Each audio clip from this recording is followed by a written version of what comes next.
This is a recording of a Windsor of Change article titled "Age is Only a Number: Bringing Seniors into the Climate Change Movement," published on February 9, 2022, by Emma Bider. Climate. The conversation surrounding Canadian seniors and climate change has a very consistent tone. Seniors are vulnerable.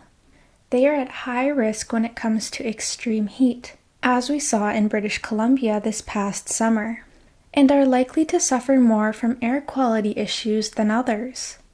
Seniors will also have a more challenging time getting to safety during an emergency flood, tornado, or other climate-induced weather events. These remain valid concerns, and care for older Canadians is one of the areas that we must seriously invest in. But the fixation on seniors' vulnerability, especially on the part of gerontologists, politicians, and even family members, puts them squarely in the category of passive victims. This is a disservice to the senior community, who are taking multiple actions to combat climate change.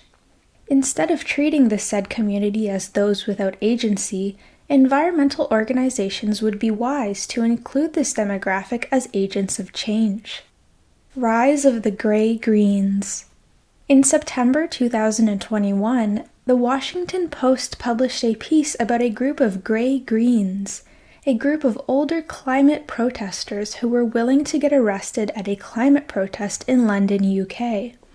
The seniors who spoke to the newspaper said they feared for their grandchildren's futures or felt partially responsible for the current crisis. They stood side by side in civil disobedience with younger generations. A 2017 article by Dr. Rick Moody in the Public Policy and Aging Report argued that seniors indeed had to face up to the fact that they, that is, we, need to acknowledge that responsibility.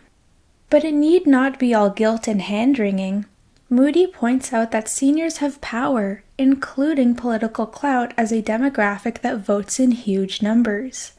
There is also something to be said for experiential knowledge, which younger generations may lack.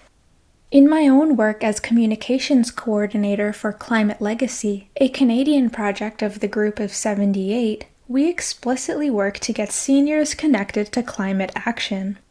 Many of the people I work with have backgrounds in labor organizing and union participation, or have been environmentalists for decades. They bring with them a wealth of knowledge about how to organize rallies, be heard by politicians, and write compelling op-eds. David Suzuki, Canada's most prominent environmentalist, is a senior. There is growing research about seniors' roles in environmental groups in Australia, the UK, and the US.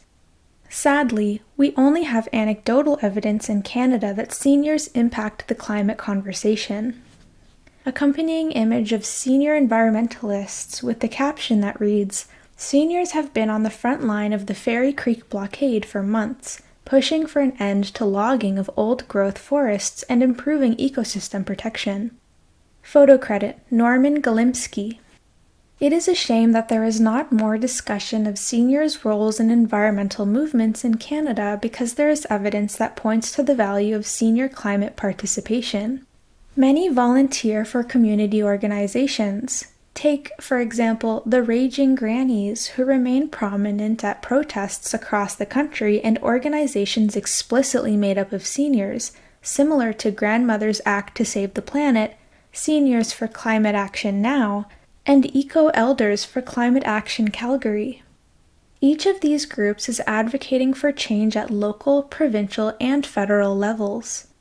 Also, Indigenous elders across Canada are absolutely crucial to environmental stewardship and the maintenance of local ecosystem knowledge. We must follow their lead and encourage the participation of seniors across the country.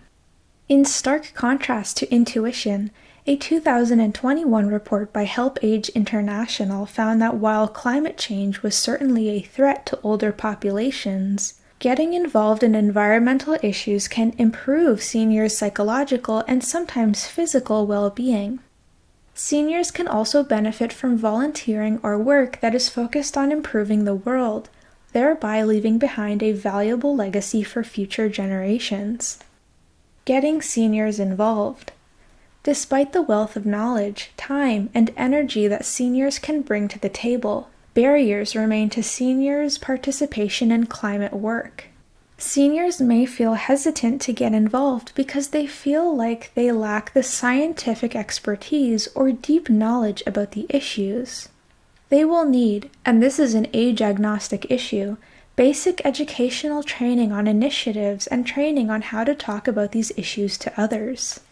Seniors are also less adapted to the internet and online organizing tools. This has led many to steer clear of organizations that do most of their work online. However, a recent poll has found that 72% of Canadians aged 65 and over feel confident using current technology.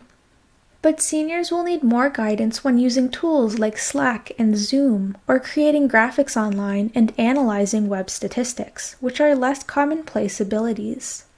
Holding workshops or organizing webinars with groups like Connected Canadians can help seniors learn how to use these unfamiliar online tools.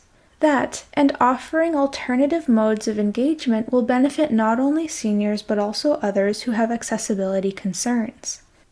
Accompanying image of David Suzuki speaking at an event, with the caption that reads, "David Suzuki, one of Canada's leading environmentalists, is a senior." In 2015, he voiced his support in the Save Ojibwe Park movement to stop the development of big box stores in the vicinity of a unique tallgrass prairie ecosystem only present today in the Ojibwe Park area in Windsor, Essex. Photo credit, Sean Preble. Although seniors are online more than ever before, environmental organizations are not necessarily targeting them for their volunteer opportunities. Working with retiree associations, retirement homes, or other clubs or groups that skew older persons is another way to reach this increasingly climate-aware demographic. From my own anecdotal experience, I can tell you that seniors are energized and excited to be a part of work that not only directly affects their communities, but has global and long-term implications. The perceived passivity of seniors, or presumption that seniors are only victims of climate change, not actors in mitigating it, smacks of ageism when we have so many examples to the contrary. We need everyone on board to end the climate crisis. It's time we see seniors as vital assets to the cause.